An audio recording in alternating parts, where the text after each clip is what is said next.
오늘 사도행전 13장에는 안디옥 교회에 5명의 유명한 교사와 대언자들이 있었어요. 그게 참 좋은 교회잖아요. 그렇죠?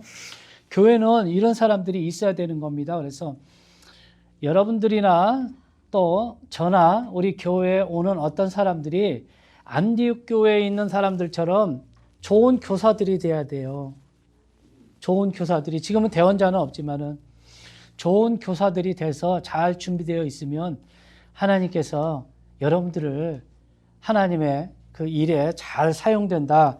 저는 그렇게 생각합니다. 자, 안디옥 교회 대언자들과 교사들이 있었으니 곧 바나바는 여러분도 아시죠? 위로의 사람, 권위자. 그 다음에 니게르라는 시므온이 있었고, 구레네의 루기오, 그 다음에 사분영주 헤롯과 함께 양육받은 마나엔과 사울이더라. 사분영주 헤롯하고 이 젖을 같이 먹었던 그런 사람이라는 거예요. 마나엔. 그 다음에 사울이 있었다는 거예요. 바나바하고 사울 같은 아주 그런 사람들이 교회에 딱 있으니까 하나님께서 그들에게 딱 사역을 주시는 겁니다. 그러니까 교회 안에는 제자들이 많아야 되잖아요. 그러니까 그렇게 하려면 어떻게 해야 되겠어요? 가르침을 받아야죠. 잘 배워야지. 그렇지 않습니까? 자, 그 얘기가 사도행전 13장 1절에서 3절. 그런데 그들이 주를 섬기면서 금식할 때에 성령님께서 이르시되 내가 바나바와 사울을 불러서 시킬 일을 위해 그들을 내게로 구별하라 하시니 그들이 금식하며 기도하고 그들에게 안수한 뒤 그들을 보내니라. 자, 선교를 가는 건 선교사로 파송이 되든지 아니면 교회가 어떤 그 다른 나라의 타 문화권에 가서 선교를 하든지 항상 주인공은 성령님이십니다. 오늘 보니까 기도하고 교회를 섬기고 기도하고 금식할 때 성령님께서 자신이 하고자 하는 일을 위해서 따로 그 바나바와 사울을 구별하라고 이렇게 그 5명의 사도와 교사들에게 이렇게 지시하셨다는 거예요. 그러니까 내 마음대로 가는 게 아니고 내가 기도하고 금식하고 말씀 읽고 할 때 성령님께서 내 마음에 이걸 주시는 거예요. 그렇게 하고 교회가 그 사람들을 이렇게 파송하는 겁니다. 그러니까 선교는 이렇게 엄격히 보면은 그래요. 선교라고 하는 건 주인공은 성령님이시고 선교를 하는 주체는 교회가 돼야 돼요. 교회. 모든 게 교회 안에서 이루어져야 되는 거예요. 그럼 교회는 예배하는 거잖아요. 그러니까 예배를 잘 드리고 또 하나님의 말씀을 읽고 기도하고 있을 때 하나님께서 그 교회를 사용하신다는 거예요. 그렇게 하지 않으면은 어떻게 하나님께서 그 교회를 사용하시겠습니까? 기도도 안 하고 말씀도 안 읽고 지도자도 없고 교사도 없는데. 그러니까 이렇게 잘 갖춰진 교회에 하나님께서 사역지를 주시고 또 선교할 수 있게 그렇게 성령님께서 이렇게 불러주신다는 거예요. 그러니까 지금 현 시대 교회가 어떻게 준비를 해야 되는지 우리가 이걸 보면 알 수 있는 거예요. 이걸 알 수 있는 거예요. 그래서 이제 바나바와 사울을 따로 이렇게 불러서 이렇게 안수하고 그들을 이제 보냈다는 거예요. 자, 이것이 13장 1절에 3절까지 말씀인데 제가 여러분들에게 이거 맵을 드렸죠? 이거 한번 보세요. 바울의 1차 전도 여행인데 이게 이제 1차 전도 여행이에요. 1차. 이게 소아시아 쪽으로 가는 거거든요. 여러분 제가 그 하이라이트 해놨죠? 안디옥 보이시죠? 안디옥. 거기가 지금 시리아의 안디옥이에요. 시리아의 안디옥 교회예요. 지금 여기가. 여러분 예루살렘 보이세요? 제일 밑에 예루살렘하고 그 위에 가이사랴 보이죠? 가이사랴 하면 뭐가 생각나요? 가이사랴? 지난번에 우리가 사도행전 10장에서 배웠잖아요. 누구? 최초의 이방인이 구원받았던 누굽니까? 고넬료. 베드로는 욥바에 있었고 이 고넬료는 가이사랴에 있었는데 욥바에 있는 베드로를 청해서 여기서 최초로 구원을 받은 곳이에요. 거기가 바로 가이사랴. 그 밑에가 예루살렘이고 제일 위에가 안디옥. 안디옥에서 실루기아로 내려오는 거예요. 여기가 항구 도시이기 때문에 실루기아 여러분 찾으셨죠? 그 다음에 쭉 오다 보면은 구브르라고 있잖아요. 구브르 섬. 이게 키프로스예요. 키프로스. 우리 영어로는 이게 키프로스로 나와 있습니다. 그래서 이게 구브르 섬이고 이 구브르 섬 안에 살라미와 바보라고 하는 두 지역이 있어요. 근데 이제 여기 그 4절부터 시작해서 12절까지 제가 그 설명을 안 할게요. 지도 보고 설명하고 넘어갈게요. 자, 이 구브로 섬에 처음에 실루기아에서 이제 이 키프로스를 가는데, 키프로스는 바나바의 고향이거든요. 이 구브로 섬에 왔는데, 구브로 섬에 처음에 도착한 곳이 살라미입니다. 이 살라미에 왔는데, 이 살라미에서 그 회당 안에 들어가서 그리스도의 복음을 선포하기 시작해요. 선포하면서 그곳에서 마가 요한을 그 바나바와 바울을 섬기는 사람으로 이렇게 데리고 갑니다. 여기에서, 구브로에서. 그래서 그 구브로 섬을 이렇게 돌아다니다 보니까 바보까지 왔어요. 바보. 저쪽 마지막 쪽에. 근데 요 바보에 오니까 뭐가 있었냐면은 13절부터 그 내용인데, 이 바보에 오니까 누가 있냐면은 이 바예수라고 하는 6절부터 있네요. 이 바예수라고 하는 이 마법사가 있어요. 근데 이 사람이 거짓 대언자입니다. 그 바예수 그러면 예수의 아들 그 얘기예요. 바자가 붙으면 누구누구의 아들. 바디메오 그러면 디메오의 아들. 이게 바디메오 이렇게 되는 거거든요. 시몬아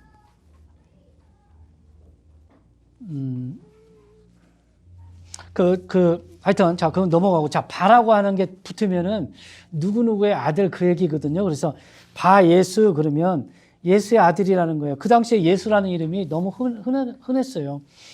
자, 이 바 예수라고 하는 마법사가 있었는데, 이 마법사가 그 지방의 총독 서기오 바울과 같이 있었다는 거예요. 서기오 바울. 여기 지금 사도 바울이 아닙니다. 근데 이 서기오 바울이 분별이 있는 사람이었다는 거예요. 그래서 그 사람이 바나바와 사울을 불러서 하나님의 말씀을 듣고자 이렇게 탁 했다는 거예요. 분별이 있는 사람이었기 때문에. 그런데 이 마법사 바예수 엘루마라고 하는 사람이 그들을 대적해서 바나바와 바울을 대적해서 총독을 믿음에서 돌아서게 이렇게 했다는 거예요. 방해를 했다는 거예요. 이렇게 알지 못하게, 복음을 듣지 못하게 이렇게 방해를 했다는 거예요. 그래서 이 바울이 성령님으로 충만해서 이 바예수라고 하는 엘루마라고 하는 사람에게 하나의 그 저주를 하죠. 그래서 11절에 보면 이제 보라 주의 손이 내 위에 있으니 내가 눈이 멀어 한동안 해를 보지 못하리라 하매 곧 안개와 어둠이 그 위에 임함으로 그가 가서 손을 잡아 자기를 인도할 사람을 찾더라. 이에 총독이 이루어진 일을 보고 믿으며 주의 교례에 놀라니라. 이 총독이 서기오 바울이라고 하는 총독이 여기에서 예수님을 영접하게 됩니다. 그것이 바로 바보에서 일어났어요. 그래서 자, 이제 바보에서 어디로 가냐면 버가로 가는 거예요. 버가, 육지. 버가 보이죠? 이 버가까지 왔는데 배 타고 가는 거죠. 근데 이 버가에서 어떤 일이 일어나냐면 이 마가 요한이 그 바나바와 바울을 섬기는 수종드는 사람으로 이렇게 두었는데 이 마가 요한이 너무 힘든 거예요, 선교가. 그래서 이 버가에서 떠나서 예루살렘으로 돌아가 버렸습니다. 나중에 이제 2차 선교 여행 갈 때 이것 때문에 문제가 일어나잖아요. 바나바하고 바울이 심하게 싸우거든요. 바나바는 자기 조카예요. 이 마가 요한이. 그래서 기회를 한번 더 줍시다. 2차 선교 여행 가는데 우리가 마가 요한을 또 한번 또 데려갑시다. 그러니까 바울이 no. 그 정도로 하나님의 사역에 열정도 없고 관심도 없고 힘들면 그만두고 이런 사람 데려갈 수 없다. 안 된다. 딱 잘라 말았잖아요. 그래서 바나바하고 바울이 엄청 싸웁니다. 여기서. 그래서 이제 그 2차 선교 여행하면서 그 바나바는 이 마가 요한을 데리고 다시 구브로로 돌아와요. 자기 고향으로 돌아옵니다. 그 다음부터는 바나바는 안 나와요. 바울만 나옵니다. 그래서 바울은 2차 선교 여행 때 신라를 데리고 가는 거예요. 2차 선교 여행을 가는 거예요. 신라를 데리고. 그때부터 바울과 신라가 같이 동행하는 거고, 나중에 이제 바울이 다 죽을 때쯤 돼서 로마 감옥에서 마가를 불러와라. 마가를. 그때 용서해 주는 거거든요. 자, 하여튼 뭐 그래요. 그래서 이 버가가 그렇게 중요한 곳이고, 그 다음에 버가에서 어디로 가냐면 안디옥으로 갑니다. 안디옥. 이 안디옥은 이 시리아 안디옥하고 다른 안디옥이에요. 자, 그래서 이 안디옥에서 이제 복음을 전하는 BCD의 안디옥에서 복음을 전하는 내용이 오늘 우리가 읽은 내용 중에 있어요. 그래서 안디옥에서 복음을 다 전한 다음에 나중에 이고니온으로 가죠. 유대인들이 하도 안 받아주니까, 복음을 안 받아주니까 이고니온으로 갑니다. 자, 이 13절부터 21절까지 여기를 보면은 이제 그 베드로가 그 회당에 들어가서, 회당 예배는 보통 나와서 그 선지서를 읽습니다. 대언서를 읽어요. 대언서를 읽은 다음에 어떤 사람이 나와서 권면의 말씀, 다시 말해서 설교 같은 거, 백성들에게 줄 권면의 말씀이나 설교를 하라고 그래요. 그럼 거기서 설교를 하는데 지금 그 장면이 이 장면이에요. 13절부터 22절까지 쭉 그 뒤에까지 쭉 나오는 겁니다. 그러면서 이 바울이 설교를 어떻게 하냐면 그 과거의 이스라엘 백성들을 하나님께서 어떻게 선택하시고 그 다음에 이집트 땅에서 그들을 어떻게 데려오시고 또 이집트 땅에서 40년 동안 그들을 잘 모세를 통해서 통치한 다음에 가나안 땅에 들어가서 제비를 뽑아서 땅을 유업으로 다 주고 그런 다음에 사사시대 한 400년 동안 사사를 두셔서 하나님께서 참 그렇게 이스라엘 백성들에게 은혜를 베풀고 사랑을 베풀었는데 그들이 나중에 어떻게 왕을 세워달라고 그러잖아요. 사무엘 선지자한테 왕을 세워달라고 그래요. 그러니까 사무엘이 너무 슬픈 거예요. 너무 막 그 시름에 차서 밥도 안 먹고 그렇게 막 울고 있으니까 하나님께서 나타나셔서 왜 우냐고. 그러니까 이 백성들이 내가 자기들을 통치하는 걸 싫어한다. 나를 버렸다 그러거든요. 사무엘이. 그러니까 사무엘도 사사인데 선지자이면서 사사인데 사무엘은 이스라엘 그 팔레스타인 땅 전체를 다 돌아다니면서 그 재판관 그다음에 사사 역할을 했어요. 원래 그 각 지역마다 사사가 있잖아요. 그 지파별로. 그런데 사무엘은 다 돌아다니면서 관할을 했거든요.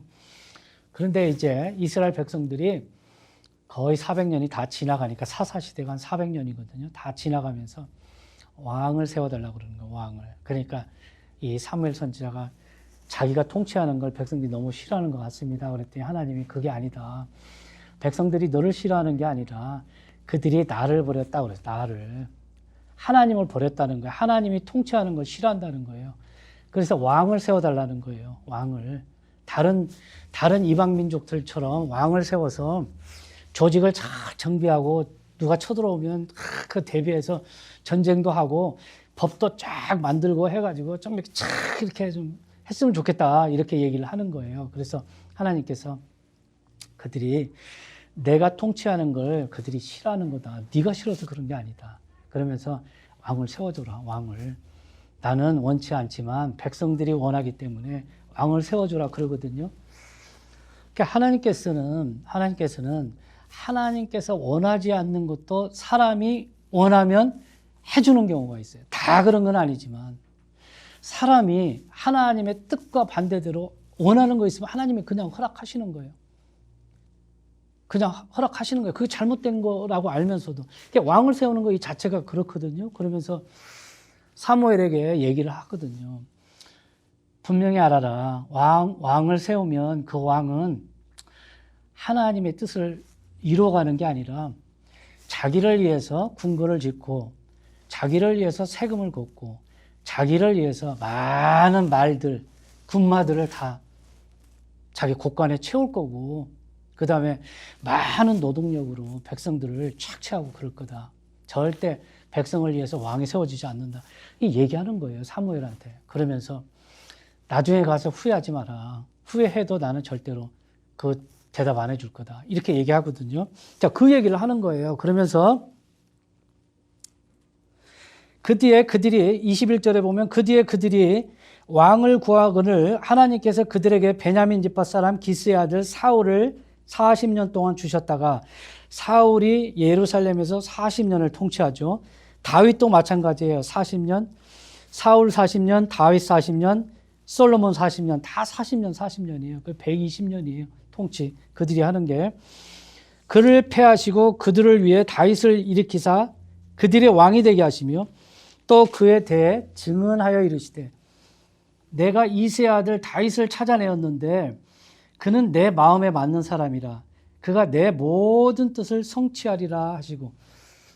제가 가만히 보니까 이 사울은 안 되겠다는 거예요. 하나님 말씀에 너무 불순종하니까. 그래서 사울을 내리고 이세 아들 다윗을 찾아냈는데, 이 다윗은 하나님께서 하시고자 하는 그 여자의 후손, 여자의 씨로 오실 그 메시아를, 말하자면 이 이세 아들 다윗의 후손으로서 이렇게 나오기에 아주 적합한 사람이라는 거예요. 이 다윗이. 그 얘기가 지금 바로 22절에 그는 내 마음에 맞는 사람이라. 그가 내 모든 뜻을 성취하리라. 다윗이 죽을 때 내가 네 씨에서 네 아들을 주겠다.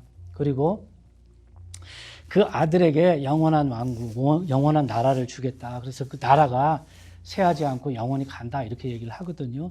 그게 바로 그리스도의 나라예요. 그리스도의 나라. 그 다음에 이 다윗의 씨를 통해서 아들을 내겠다. 그게 솔로몬인데 원래는. 근데 길게 보면 그게 예수 그리스도거든요. 다윗의 후손으로 오기 때문에. 근데 그가 내 모든 뜻을 성취하리라. 그게 다윗이라는 거예요. 마음에 합한 사람이 될 것이기 때문에. 근데 사울 같은 사람은 안 된다는 거예요. 불순종하고 그러니까. 23절 하나님께서 자신의 약속대로 이 사람의 씨에서 이스라엘에게 구원자 곧 예수님을 일으키셨느니라. 자, 이렇게까지 딱 이제 설교를 쭉쭉쭉쭉 하는 거예요. 예수님까지 얘기를 나오는 겁니다. 자, 여기서 딱 그만두고, 자, 제가 오늘 설교 제목을 알아야 면장을 한다. 알아야 된다는 거예요. 모르면 misleading, 잘못 인도돼요. 그 다음에 잘못 가르치는 거예요. 거짓 선지자가 되는 겁니다. 근데 잘못 결정하는 거예요. 모르니까. 그 오늘 본문 말씀에도 보니까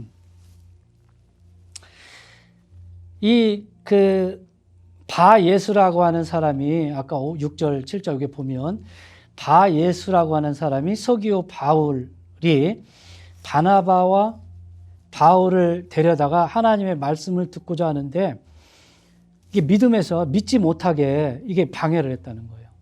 그러면 어떻게 해요? 알 수 없잖아요. 알아야 되는데 모른단 말이에요. 가린단 말이에요. 자꾸 덮어놓고. 그 얘기를 하는 거예요. 그래서 제가 알아야 면장을 한다. 여러분, 면장이 뭔가 아세요? 면장? 강영철님 아세요? 이게 이제 한국 사람들은 이게 면장을 면사무소의 그 최고 책임자, 무슨 군수, 그러니까 여기 미국으로 말하자면 주지사, 도지사, 시장, 그런 어떤 하나의 그 직분으로 이렇게 이해를 하거든요. 근데 이 알아야 면장을 한다 이 말은 이 면장이라는 게 어떤 포지션을 얘기하는 게 아니고 이게 이제 그 고사성어에 나오는 건데 이 면자가 면할 면자예요. 면면장이에요 원래는. 근데 이 면자가 면할 면자고 장이 담이에요. 벽. 내가 모르면은 이게 벽이 딱 부딪히는 것처럼 어떤 것도 할 수 없다는 거예요. 그러니까 내가 알아야 이 장애물을 넘어간다는 거예요. 모르면, 무식하면 당한다는 거예요. 모르면 구원받을 수도 없는 거예요. 그렇지 않습니까? 어떻게 모르는데 구원을 받습니까? 알고 믿는 거죠. 알고 깨닫고 믿는 거지. 그래서 알아야 면장을 한다. 오늘 보니까 이 본문 말씀에도 몰라서 유대인들이 복음을 받아들이지 않았어요. 그래서 예수님을 십자가에 못 박았어요. 몰라서. 그래서 예수님께서 마가복음에서 얘기하듯이 그 십자가에서 돌아가실 때 저들을 용서하여 주시옵소서. 저들이 하는 일을 모릅니다. 이렇게 얘기했어요. 모릅니다. 유대인들이지만 율법을 갖고 있지만 자신들이 하고 있는 걸 몰라요. 지금. 그러면서 예수님을 십자가에 못 박고는 자기들이 잘했다고 그러는 거예요. 그러면서 옷을 제비 뽑고 심지어 수제사장이나 이런 사람들은 예수님이 네가 유대인의 왕이면 네 자신을 한번 구원해봐라 이렇게 비아냥거리고 그랬단 말이에요. 근데 이것이 다 모른다는 거예요. 이 사람들이 무지해서 그렇다는 거예요. 그래서 모르고 한 거니까 아버지 저들을 용서하여 주시옵소서. 저들의 죄를 용서하여 주시옵소서. 이렇게 얘기하는 거예요. 그래서 어떻게 해요? 모르면 그렇게 죄를 짓는 거예요. 모르면 나도 모르게 어떻게 해요? 하나님 앞에 불순종하는 거예요. 그러니까 내가 모르면 당할 수밖에 없잖아요. 그러니까 알아야 면장을 한다. 장벽을 넘어간다는 거예요. 면한다는 거예요. 면한다. 어려움을 면한다. 곤란한 걸 면한다. 그러니까 알아야 된다는 거예요. 알아야 된다. 그러니까 모르면 안 돼. 모르면. 잘 알아야 돼. 알아도 잘 알아야 돼. 그래서 knowledge is power 이런 말도 있잖아요. 아는 것이 힘이다. 아는 만큼 힘이 있는 거예요. 여러분들이 아는 만큼 나오는 거예요. 마음에서. 내가 아는 것만큼 여기서 설교에서 나오는 거예요. 내가 모르면 어떻게 설교를 합니까? 그냥 성령님께서 막 일러주시는 게 아니에요. 아는 걸 내가 알고 깨달았던 걸 성령님께서 생각나게 해주시는 거예요. 그래서 많이 알아라. 책도 많이 읽고 특히 성경을 많이 읽어라. 그럼 많이 알게 되잖아요.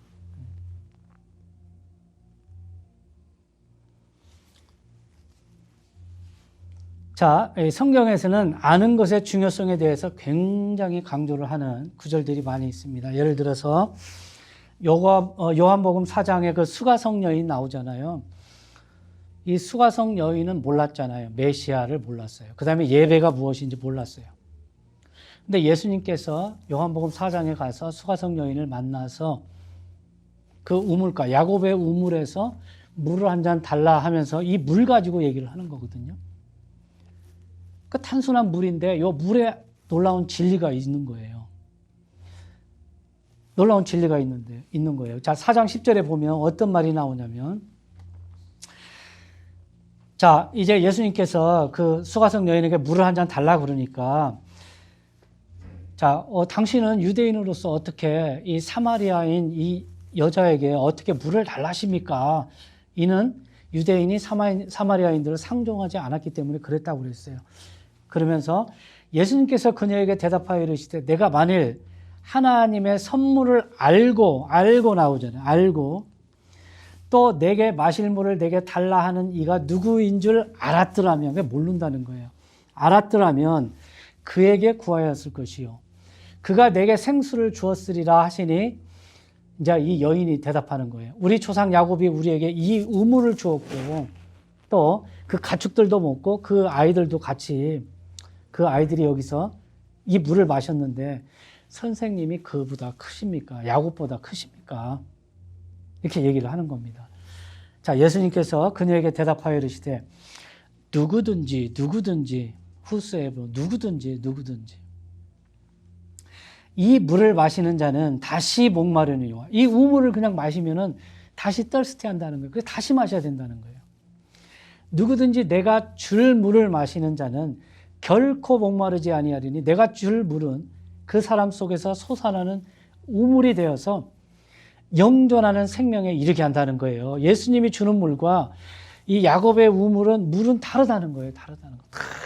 이거 얘기를 해주는 거예요. 지금 이 수가성 여인에게. 여자가 그분께 이르되 선생님이여 이 물을 내게 주사 내가 목마르지 않게 하시고 또 여기로 물길러 오지도 않게 하옵소서. 자, 이 여인이 예수님께서 그렇게 가르쳐 주니까 딱 알아들은 거예요. 그래서 이 물을 나한테 달라는 거예요. 예수님께서 지금 이 선생님이 주는 물을 마시면 이 물이 내 속에서 영원히 솟아나는 우물이 돼서 영존하는 생명에 이르게 하는 영생의 물이 된다고 딱 얘기를 하니까 유대인인 사람이 나한테 물 달라고 하는 것조차도 이상하고 그러는데 아주 딱 깨닫게 해주는 이 말씀을 하니까 이 물을 나한테 달라고 그래서 내가 이 물을 마시고 다시 목마르지 않게 해달라. 영생의 물을 내가 마실 수 있게 좀 해주세요. 이 얘기하는 거 아닙니까? 그래서 알게 된 거예요. 그냥 모르는 거예요. 몰랐어. 그 사마리아 사람들은 다른 헛것에 예배하고 그랬잖아요. 그리심산에서. 그렇잖아요. 그러니까 어떻게 알겠어요. 근데 예수님께서 거기 가서 알게 하신 거예요. 이게 성교입니다. 성교. 오늘 말씀에도 보면 이 사도 바울이 그렇게 히스토리를 쫙 얘기하는 건 유대인들이 율법에 딱 갇혀가지고 이 복음을 모르는 거예요. 예수님에 대해서 몰라. 새 시대가 열렸고 성령님이 오셨는데 아직도 율법에 갇혀가지고 그거 지키느라고 정신이 없어요. 그리고 자기들의 전통, 그러니까 회당 예배, 회당에서 예배 드려야 그냥 바른 예배고 자꾸 이러니까 예수님께서 그 얘기를 하는 거예요. 유대인들은 그 성전이 없으면 안 되잖아요. 성전. 유대인들은 성전이 생명이에요. 그게 하나님이 계실 거기 때문에. 그런데 신약시대는 그게 아니잖아. 너희가 하나님의 전인 것을 알지 못하느냐. 성령님이 너희 안에 계신 것을 알지 못하느냐. 그래서 너희가 하나님의 전이라는 거예요. 우리 하나하나가. 그래서 영과 진리로 예배하면 되는 거예요. 왜냐하면 하나님은 영이시고 하나님께서 영과 진리로 예배하는 자들을 찾으시기 때문에. 그냥 막연히 성전에서 건물 안에서 예배드리고 그거 찾는 게 아니라 영과 진리로 예배하는 사람들을 찾는다는 거예요. 찾는다는 거. 자, 여러분. 자, 안다는 건 깨달은 건데, 여러분들 잘 아시는 그 성철 스님 아시죠? 성철 스님이 오래 전에 세상을 떠났죠. 근데 이 스님이 18년 동안, 거의 20년 동안을 눕지 않고 이 벽을 바라보고 앉아서 묵상하고 명상하면서 이렇게 잤어요. 그 다음에 사람들과 일체 대화하지 않았습니다. 왜 그랬을까요? 왜? 깨달음을 얻기 위해서. 인생이 무엇인가? 이걸 알기 위해서. 잘 모르니까. 그렇게 묵상하고 기도하고 수행해서 결국은 얻어낸 결론이 뭐예요? 이 스님이 물은 물이여 사는 산이로다. 물은 물이여 사는 산이로다. 이거 그냥 그대로 물은 물이다 이거예요. 물이 더 이상 물에 대해서 어떤 의미를 가져올 게 없더라는 것이 18년 동안 수행한 사람의 말이 깨달음이 오는 것이 그냥 물은 물이고 산은 산이라는 거예요. 자연 그냥 그거 하나라는 거예요. 근데 예수님께서 오늘 수가성에서 물은 물이 아니라고 그러잖아요. 내가 주는 물은 다르다는 거예요. 다르다. 이거 못 깨달은 거예요. 이 성철 스님은. 근데 예수님께서 이 수가성 여인에게는 다 깨달음을 주니까 예수님이 주는 물하고 이 야곱의 우물에서 솟아나는 물하고는 다른 거구나. 이거 아는 거예요. 그러니까 아는 게 중요하잖아요. 그러니까 몰랐으면은 이 여인은 어떻게 될까요?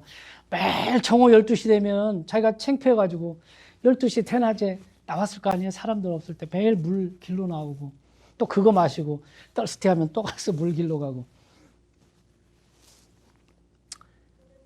이 물이 이제 성령의 물, 성령을 얘기하는 거거든요. 그러니까 예수님께서 누구든지 예수 그리스도를 메시아로 받아들이면 영원히 솟아나는 우물과 같은 영생에 이르게 하는 그 성령을 선물로 주겠다는 거예요. 그러니까 사마리아 여인이 그걸 받아들이고 다행히 이 물을 달라고 그런 거예요. 여러분, 나에게 달라고 그래야 주는 거예요, 예수님은. 달라고 그래야 주는 거예요. 하나님, 나 구원받기 원합니다. 하나님, 나 구원받기 원합니다. 나에게 영생을 주시옵소서. 이렇게 나와서 회복하고 회개하고 자복하고 하나님께 구하는 사람을 주는 거지 가만히 있는데 너 구원 이렇게는 안 된다고 말이에요. 그건 너무 웃긴 거잖아.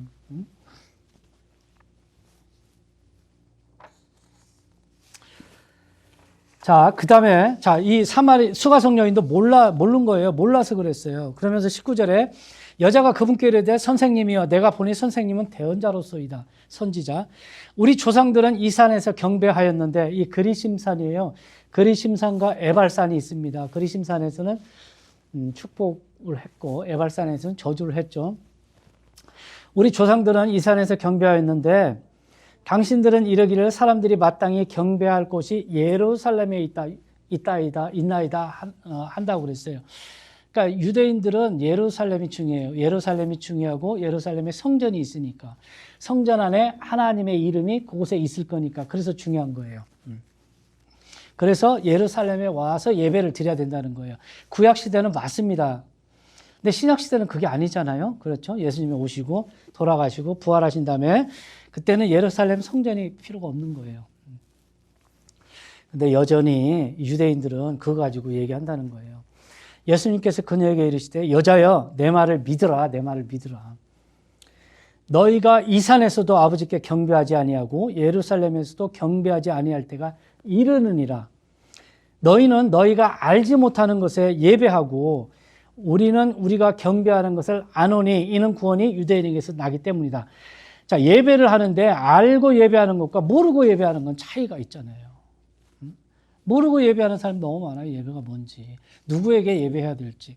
지금 여기 사마리아 사람들은 알지 못하는 것을 예배한다고 그랬는데, 이게 열왕기상 17장에 보면 그 북이스라엘이 아수르에게 포로가 돼서 끌려갑니다. 그런 다음에 아수르 왕이 바벨론 사람들, 그 다음에 뭐 하여튼 그 지역에 있는 사람들을 다 어디다가 사마리아 땅에다가 다 이주를 시켜요. 그래서 그곳에 살게 합니다. 사마리아 땅에. 그래서 그 사람들이 그곳에 살면서 하나님을 두려워하지도 않고 자기들 마음대로 자기들이 섬기는 신들을 막 섬기기 시작하니까 하나님께서 사자들을 보내서 몇 사람을 죽입니다. 그러니까 이 사람들이 그 아수르 왕한테 와서 우리가 그 이스라엘의 하나님을 어떻게 섬길지 몰라서 우리가 이렇게 막 했더니 그 사자가 와서 우리 몇 사람을 죽였습니다.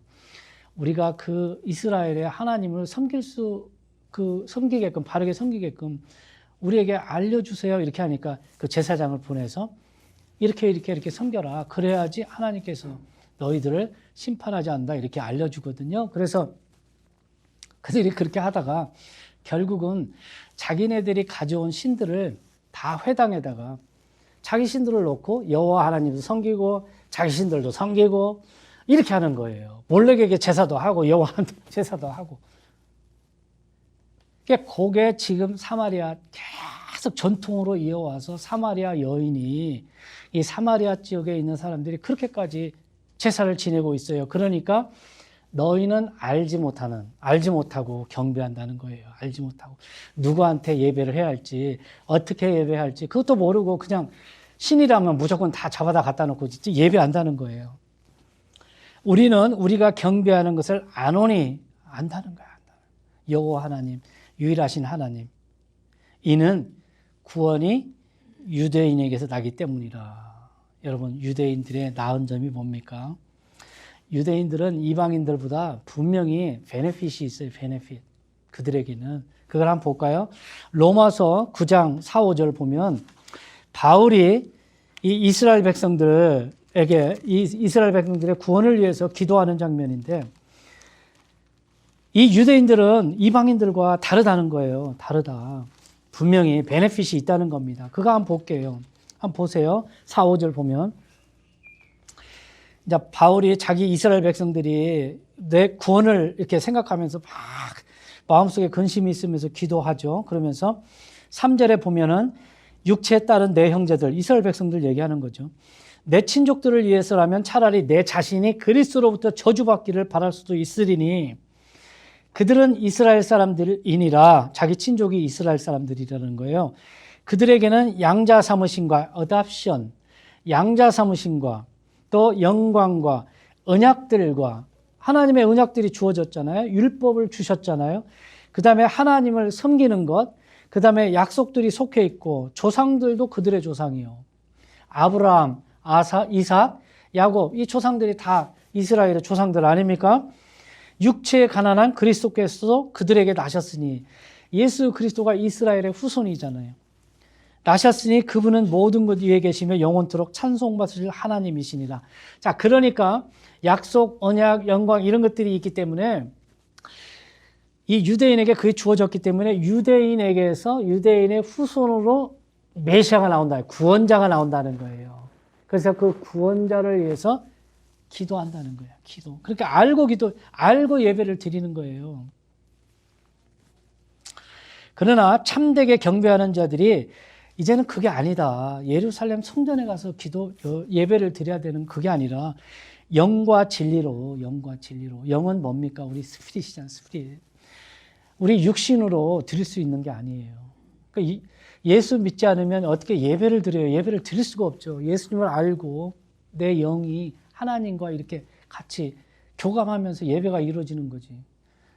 그러니까 예수 믿지 않고 이 자리에 앉아 있으면 아무 헛수고라는 거예요. 살아있는 영과 내 안에 영이 있잖아요. 그 영을 얘기하는 거예요. 진리로 아버지께 경배할 때가 오노니 진리는 하나님의 말씀, 예수 그리스도, 내가 곧 길이요 진리요 생명이라고 얘기했잖아요. 그러니까 예수님을 경배하는 거예요. 예수님 이름으로. 그 다음에 영으로, 하나님의 말씀으로. 이게 중요하다는 거, 이게 중요하다는 거. 아무리 좋은 성전에 가서, 아무리 예루살렘 가서 예배를 드려도 죽어있는 사람이 예배 드려야 그거 필요도 없고, 이 예배 가운데 예수 그리스도가 없고 하나님의 진리인 그 말씀이 없으면 이건 예배가 아니다. 이건 헛예배다. 하나님이 찾으시는 예배는 바로 그런 예배다. 그러니까 어디서 예배 드리느냐 그게 중요한 게 아니다. 지금 얘기를 해 주시는 거예요. 곧 지금이라 이는 아버지께서 자기에게 그렇게 경배하는 자들을 찾으시기 때문이다. 왜 찾을까요, 여러분? 예배를 받으시기 위해서 찾는 거죠. 그렇죠? 하나님은 우리를 예배를 받으시기 위해서 만드셨단 말이에요. 예배, 릴레이션십이에요. 하나님과. 그런 사람들을 찾는다는 거예요. 그러니까 건물이 몇백억짜리 가서 드리면은 경건하고 좋은 예배가 아니다. 그 말이에요. 그렇게 잘 알아야 돼요, 여러분. 응? 두세 명이 이렇게 딱 모여서 영과 진리로 잘 드리면 그게 하나님께서 찾으시는 예배다. 이거 성경이 얘기하는 거예요. 이거 가르쳐 준다, 지금. 우리 성도들한테. 하나님은 영이시니 그분께 경배하는 자들이 반드시 영과 진리로 예배할지니라. 영과 진리로 예배할지라. 예배 조건은 딱 두 개라는 거예요. 두 개. 그러니까 우리 육신이 원하는 대로, 우리 육신이 좋은 대로 예배하면 안 돼요. 하나님이 기뻐하시는 방법대로. 그렇게 해야 된다. 몰라서 그러는 거예요. 지금 몰라서. 너희가 알지 못하기 때문에. 그 다음에 요한복음 14장 9, 11절에도 보면, 자, 이제 빌립이 예수님께 나와서, 주님, 우리에게 좀 하나님을 보여주세요. 하나님. 이렇게 얘기하거든요. 빌립이 예수님께. 그러니까 예수님이 빌립에게, 빌립아, 내가 너희와 그렇게 오랫동안 있으면서 네가 하나님을 보여달라고 그러냐. 하나님을 보여달라고 그러냐. 응? 나를 본 자가 곧 하나님을 보았다. 이렇게 얘기하는 거예요. 하나님은 나와 하나이기 때문에. 하나님이 내 안에, 아버지가 내 안에, 내가 아버지 안에 계신 걸 알지 못하느냐. 영이잖아요. 하나님과 하나님은 영이시잖아요. 영. 그렇기 때문에 하나예요. 그러니까 예수님 안에 들어가 계시고 하나님 안에 계시고 그런 거예요. 육신이면 그렇게 못하는 거죠. 그러니까 하나님은 영이시기 때문에 그게 가능한 거예요. 예수님은 예수님이시고 아버지 하나님은 아버지 하나님이시지만 아버지가 예수님이 되고 예수님이 성령님이 되고 그렇게 할 수는 없지만은 그게 가능하다는 거예요. 영이시기 때문에. 알지 못하느냐? 왜? 모르니까 그러는 거예요. 이게 빌립이 그래서 하나님을 좀 보여주세요. 자꾸 그러는 거예요. 나를 본 자가 하나님을 봤다 얘기하는 거예요. 나를 본 자가. 그것도 나를 보고도 못 믿으면 내가 하는 일을 통해서 좀 봐라. 이게 하나님이 하시는 일이다. 하늘에 계신 하나님이 하시는 일을 내가 지금 하고 있기 때문에 이 하는 일을 보면 그게 인간의 일이 아니라 하나님의 일이라는 걸 네가 깨달아야 된다. 그 얘기를 요한복음 14장 9절 11절에서 지금 얘기를 하고 있습니다. 믿으라는 거예요. 알아라. 모르면 무식해지는 거예요. 그러니까. 그렇지 않아요? 화령장님. 모르면 무식해요. 그래 무식하다는 소리 듣는 거예요. 우리가 예수 믿으면서도 헛소리 한단 말이에요. 이상한 소리. 그 다음에 사도행전 17장 23절에 보면 사도 바울이 2차 선교여행을 가면서 자 위에 빌립보부터 쭉 내려오잖아요. 빌립보, 데살로니가, 베레아, 그 다음에 아테네 내려오면서 마지막에는 이제 고린도까지 내려오는데 고린도 내려오기 전에 그리스의 아테네 여기를 방문을 했는데 그 아테네가 철학으로 유명했잖아요. 예수님 오시기 전 500년부터 벌써 소크라테스 뭐 이런 사람들이 아리스토텔레스 이 사람들이 있었단 말이에요. 500년 전에 예수님 오시기 전에. 그러니까 그때까지 철학이 아주 왕성했죠. 근데 사도 바울이 이렇게 팍 돌아다녀 보니까 이 사람들은 굉장히 미신을 잘 믿는 사람들이에요. 아테네 사람들은.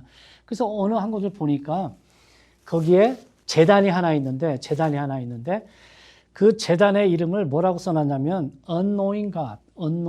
알지 못하는 신에게 예배를 드리고 있는 거예요. 신이 얼마나 많으면 알지 못하는 신도 신이라는 거예요. 이름은 모르지만 이게 신이라는 거예요. 그래서 자기네들이 그 신에게 제사를 지내고 있어요. 그러면서 사도 바울이 얘기를 하는 거예요. 아테네 사람들아. 내가 이 알지 못하는 신, unknowing God에 대해서 내가 얘기해 줄게. 너희가 지금 알지 못하는 신에게 제사 지내고 있지? 너희가 알지 못하는 이 신은 바로 이 신이다. 그러면서 사도행전 17장 23절에 나와 있습니다. 제가 잠깐 한번 읽어볼게요. 그러니까 알지 못하고도 예배를 드린다는 거예요. 이 사람들이. 23절에 보면 17장 23절에 보면 이런 말씀이 있어요. 자, 내가 지나다니며 너희가 섬기는 것들을 보다가 알지 못하는 신에게 라고 새긴 글이 있는 제단을 발견하였나니 그런즉 너희가 알지 못하고 경배하는 그분을 내가 너희에게 밝히 알려주리라. 이 신이 어떤 신인지. 세상과 그 안에 모든 것을 만드신 하나님은 하늘과 땅의 주심으로 손으로 만든 전들에 거하지 아니하시고, 하나님이 지금 사도 바울이 얘기하잖아요. 하나님, 이 전 안에, 손으로 만든 이 전 안에 있지 않는다는 거예요. 지금은. 구약시대는 당연히 예루살렘 성전에 있었죠. 성막 안에도 계셨고. 또 무엇인가를 필요로 하시는 것처럼 사람들의 손을 통해 경배를 받지 아니하시나니 이는 그분께서 모든 사람에게 생명과 숨과 모든 것을 주시기 때문이다. 이렇게 얘기를 하면서 또 그분께서 사람들의 모든 민족들을 한 피에서 만드사 온 지면에 거하게 하시고 미리 정하신 때와 그들을 위한 거주의 경계를 정하셨으니 이것은 그들이 혹시라도 주를 더듬어 찾다가 발견하면 그분을 구하게 하려 하심이라. 자, 이 경계를 주고 이렇게 거주의 경계를 주고 온 지면에 거하게 하는 건 혹시라도 주를 더듬어 찾다가 발견하면 그분을 구하게 하려고. 그러니까 사람은 구해야 되는 거예요. 저절로 주어지는 게 없어요. 구하게 하려 하심이라. 그러나 그분은 우리 각 사람으로부터 멀리 떨어져 있지 아니하니 이는 우리가 그분 안에서 살며 움직이며 존재하기 때문이다. 너희의 시인들 중에 어떤 사람들도 이르되 우리 또한 그분의 후손이라 하였나니 그런즉 우리가 하나님의 후손일진데 하나님의 신격을 결코 사람의 기술이나 고안으로 새긴 금이나 은이나 돌 같은 것으로 생각할 것이 아니라 제단에 이렇게 새겨놓으면 그게 신이 되는 것이 아니다 하는 거예요. 하나님께서 이같이 무지하던 때를 눈 감아 주셨으나 무지하던 때가 있잖아요. 하나님을 모르던 때. 이제는 모든 곳에서 모든 사람에게 회개하라고 명령하시니 조선시대 때 어떻게 하나님을 알아요? 복음이 없는데. 안 그래요, 여러분? 그런 무지한 때가 있었다는 거예요. 이제는 모든 곳에서 모든 사람에게 회개하라고 명령하시니 이는 그분께서 한 날을 정하사 그날에 자신이 정하신 그 사람을 통하여 예수님, 세상을 의로 심판할 것이기 때문이다. 그분께서 그 사람을 죽은 자들로부터 살리심으로써 모든 사람들에게 그 일에 대한 확신을 주셨느니라 하니라. 자, 그들이 죽은 자들의 부활에 대해 들을 때에 어떤 사람들은 조롱하고 다른 사람들은 말하기를 이 일에 대해 우리가 내 말을 다시 듣겠다 하니 이에 바울이 그들 가운데서 떠났다. 자, 그 알지 못하는 신, 그 신이 바로 예수님이라는 거예요. 부활하신 예수님. 그 신이다. 너희들 알아야 된다. 그러니까 이 철학자들이 어떻게 해요? 말도 안 되는 소리 하지 마라. 알기 쉽게 다시 얘기해봐라. 그러니까 철학자들은 논리잖아요. 논리. 세상의 지혜. 그 이성적으로 맞지 않는 얘기다. 막 변론해가지고 사도 바울이 결국은 아테네에서는 철학자들하고 이게 잘 안 됐어요. 그래서 결국은 고린도로 내려오거든요. 자, 알지 못하는 신에게 이렇게 알지 못하고서 예배하는 사람들이 있다는 거예요. 그런 사람들에게 알려줘야 된다.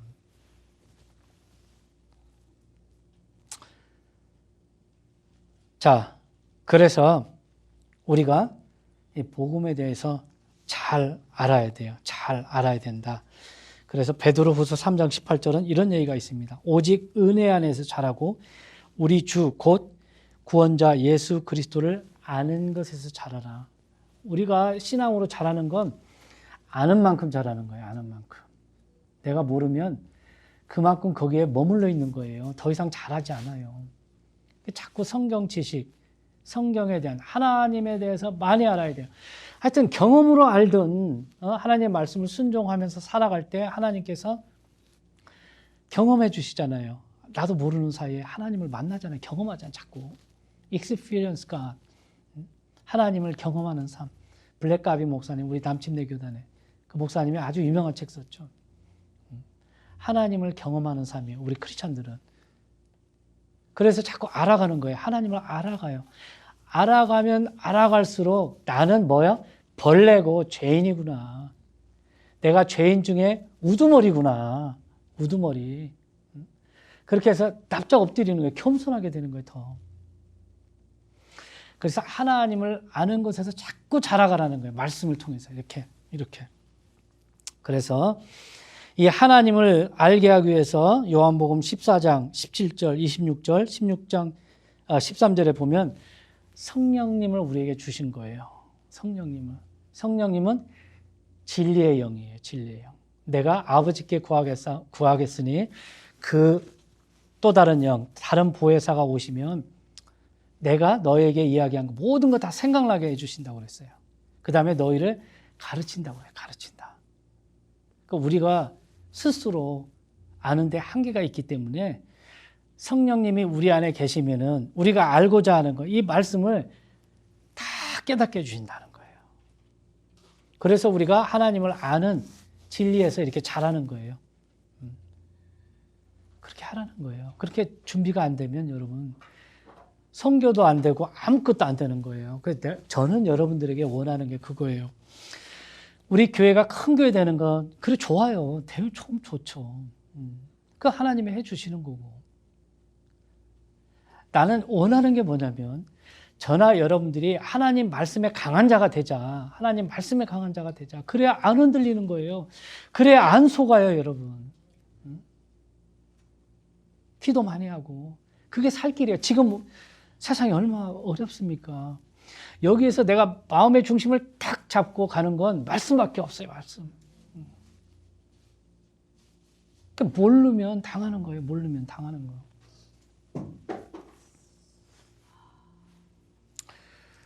말씀을 조금만 보고 마칠게요. 자, 27절에 보면 27절 사도행전 13장 27절로 한번 다시 한번 돌아와 보세요. 23절에 구원자 예수님을 일으키셨다. 제가 이렇게 얘기했잖아요. 마태복음 1장 27절에 아들을 낳으리니 그 이름을 예수라 하라. 그가 자기 백성을 그들의 죄에서 구원할 자심이라. 1장 21절에 그러니까 예수님을 일으키셨다는 거예요. 누구? 다윗의 씨에서. 그러면서 27절에 보면 예루살렘에 거하는 자들과 그들의 치리자들이 그분을 알지 못하고 유대인들 얘기하는 겁니다. 심지어 안식일마다 읽는 대언자들의 목소리들도 알지 못하였으므로 안식일에 가서 그 대언자들의 그 대언서들 선지서들 아무리 읽어도 속에 경있기 알지 못한다는 깨닫지 못했다는 거예요. 그분을 정죄하여 그 목소리들을 성취하였다. 이사야서 53장에 보면 그가 고난을 받고 도살장으로 끌려가는 양처럼 아무 대꾸도 하지 못하고 공정한 재판도 받지 못하고 그렇게 죽었다고 그랬잖아요. 무지해서 그래요. 유대인들이. 그들이 알았다면 예수님을 그렇게 죽였겠습니까? 무지해서 그런 거예요. 그러니까 우리가 무지하면 하나님을 욕되게 하는 일을 할 수가 있는 거예요. 그들이 그분에게서 죽일 이유를 하나도 찾지 못하였으나 그분을 죽일 것을 빌라도에게 구하였노라. 그들이 그분에 대하여 기록된 모든 것을 성취하고 나무에서 그분을 내려다가 돌 무덤에 두었으나 하나님께서 그분을 죽은 자들로부터 살리셨으므로. 바울이 지금 선교 여행하면서 지금 계속 이 얘기를 해주는 거예요. 유대인들이 잘 모르니까. 우리가 너에게 기쁜 소식을 밝히 알리노니 32절 기쁜 소식을 알린다는 거예요. 기쁜 소식은 복음이잖아요. 너무 기쁜 소식이라는 거예요. 이 소식 알려주는데 그것은 곧 조상들에게 하신 약속 바로 그 약속을 하나님께서 예수님을 다시 일으키심으로써 그들의 자손인 우리에게 성취하셨다. 예수님을 그 유대 땅에 보내겠다. 그 다음에 그 예수 그리스도 나사렛 예수 그 사람을 통해서 사람들의 죄를 용서하는 그 일을 하고 그 다음에 십자가에서 고난을 받고 죽은 다음에 부활할 것이다 라고 하는 것이 대언서에서 많이 나옵니다. 그 조상들에게 약속하셨어요. 그 다음에 다윗의 씨, 그 후손으로 오셔서 다윗의 왕국이 영원히 갈 거라고 하는 그 약속, 이 약속을 주셨다는 거예요. 그러면서 그것은 또 시편 둘째 편에 기록된 바 너는 내 아들이라 이날 내가 너를 낳았도다. 예수님께서 이 세상에 오셨을 때 아기 예수로 태어났을 때 그 거룩한 자가 하나님의 아들이라 불리움을 받으리라 누가복음에 얘기했거든요. 하나님의 아들이라서 아들이 아니라 그렇게 불리움을 받는다는 거예요. 이 세상에 태어나면 아들로 불려진 거예요. 아들로. 그러니까 잘못하면은 야 이거 뭐 하나님의 아들을 낳았네. 그러면 이건 피조물이구만. 예수님은 하나님이 아니네. 이렇게 생각할 수 있어. 하나님의 아들이. 근데 누가복음에 보면은 분명히 그렇게 얘기를 하고 있어요. 누가복음 1장 볼까요? 한번 확인하고 넘어갑시다. 누가복음 1장에 보면 한번 보세요.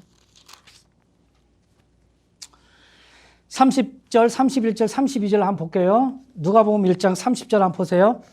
그 천사가 그녀에게 이르되 마리아야 두려워하지 말라. 내가 하나님께 호의를 입었느니라. 보라 내가 내 태 수태하여 아들을 낳고 그 이름을 예수라 하라. 이렇게 얘기를 했어요. 그가 크게 되고 가장 높으신 이의 아들이라 불릴 것이요. 주 하나님께서 그의 조상 다윗의 왕자를 그에게 주리니 그가 영원토록 야곱의 집을 통치하며 그의 왕국이 무궁하리라 하니라. 그러니까 아들이라 불릴 것이요. 아들로 불린다는 거예요. 이 땅에 왔을 때.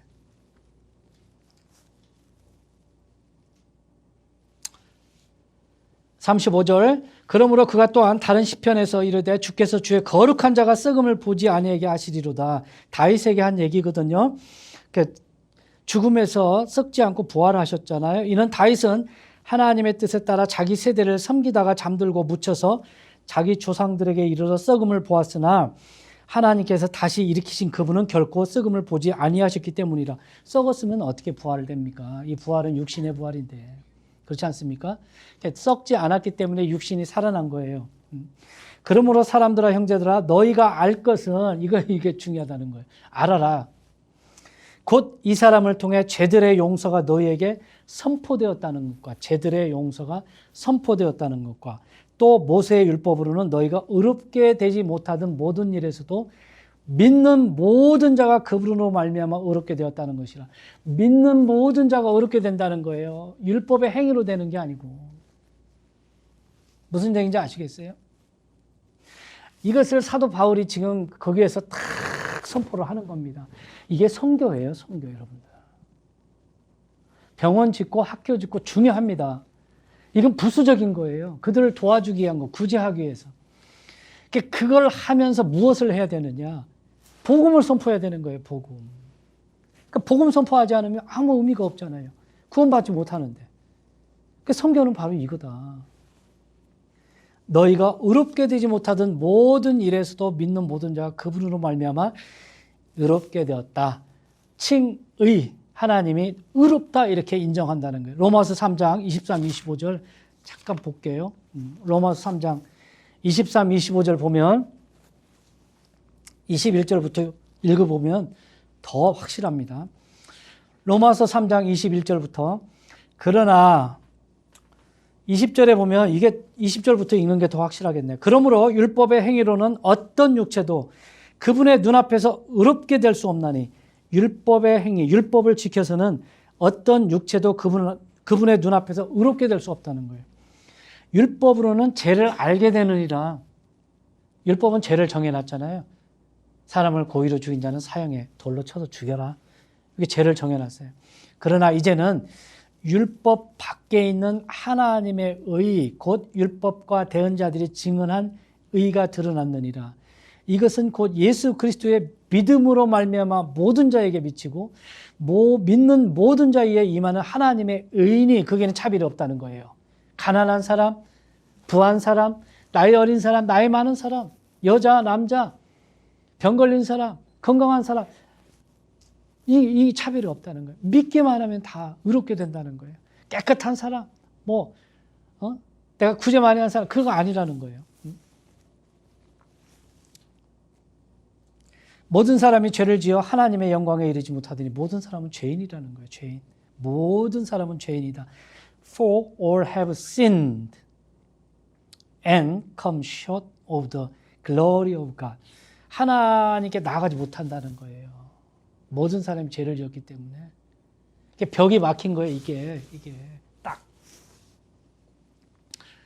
그리스도 예수님 안에 있는 구속을 통해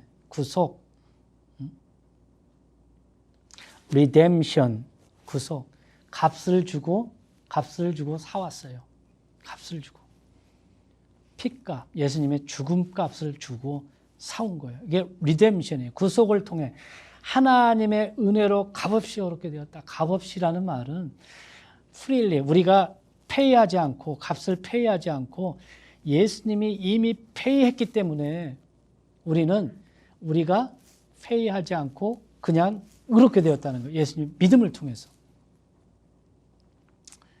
그분을 하나님께서 그분의 피를 믿는 믿음을 통한 화해 헌물로 제시하셨으니 이것은 하나님께서 참으심을 통해 과거의 죄들을 사면하심으로써 자신의 의를 밝히 드러내려 하심이요.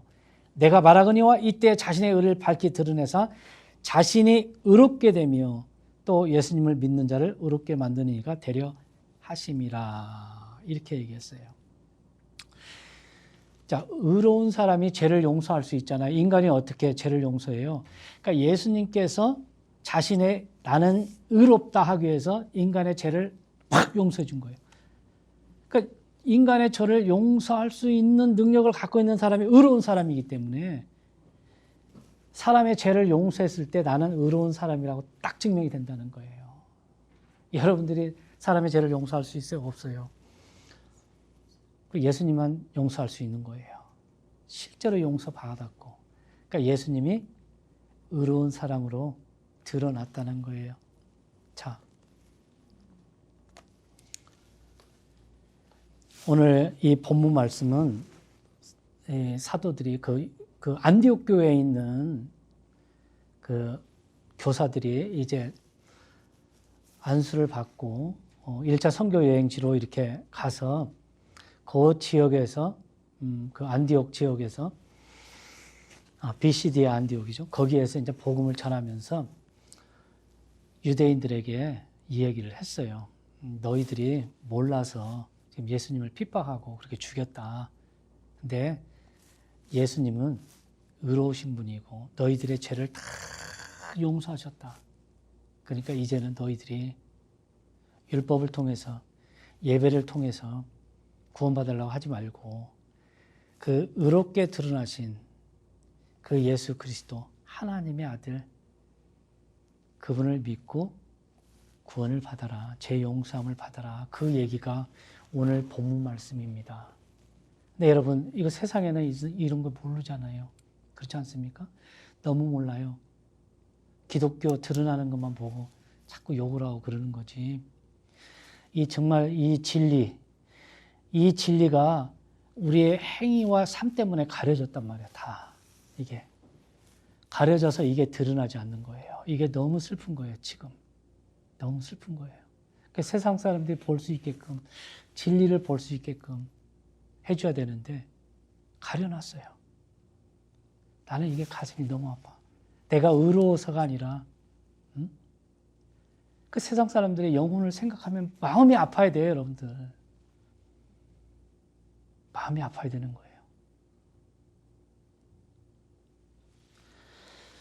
기도하십시오. 여러분들 기도 많이 하고 말씀 많이 읽는 줄 아는데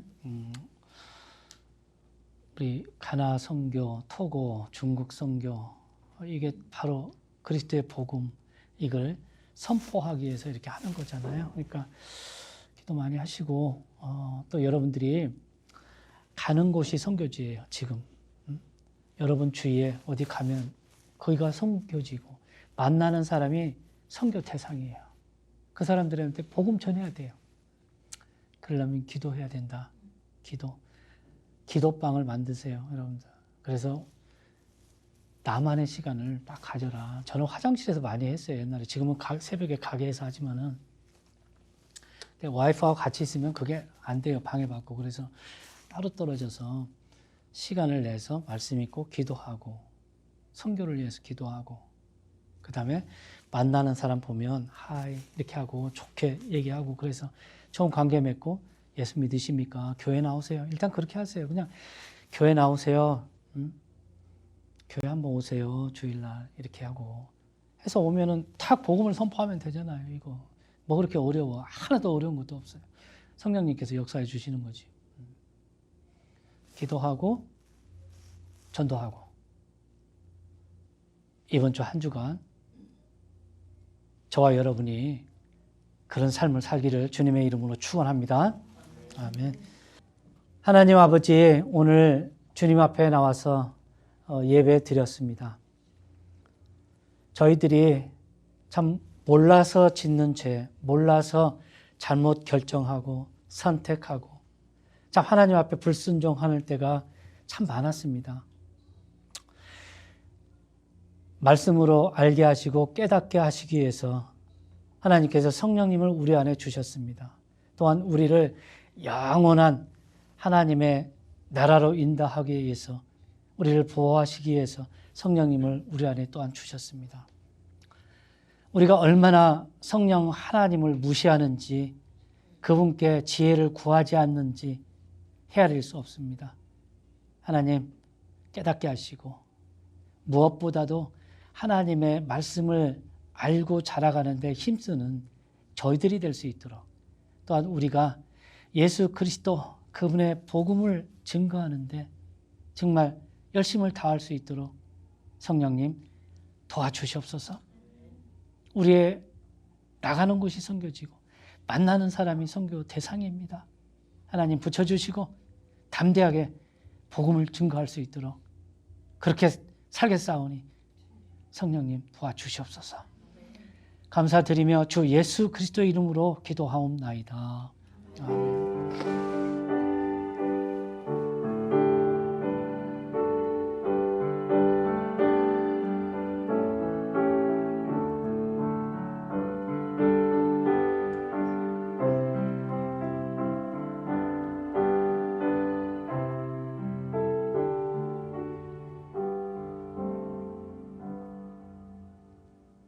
아멘. 감사합니다.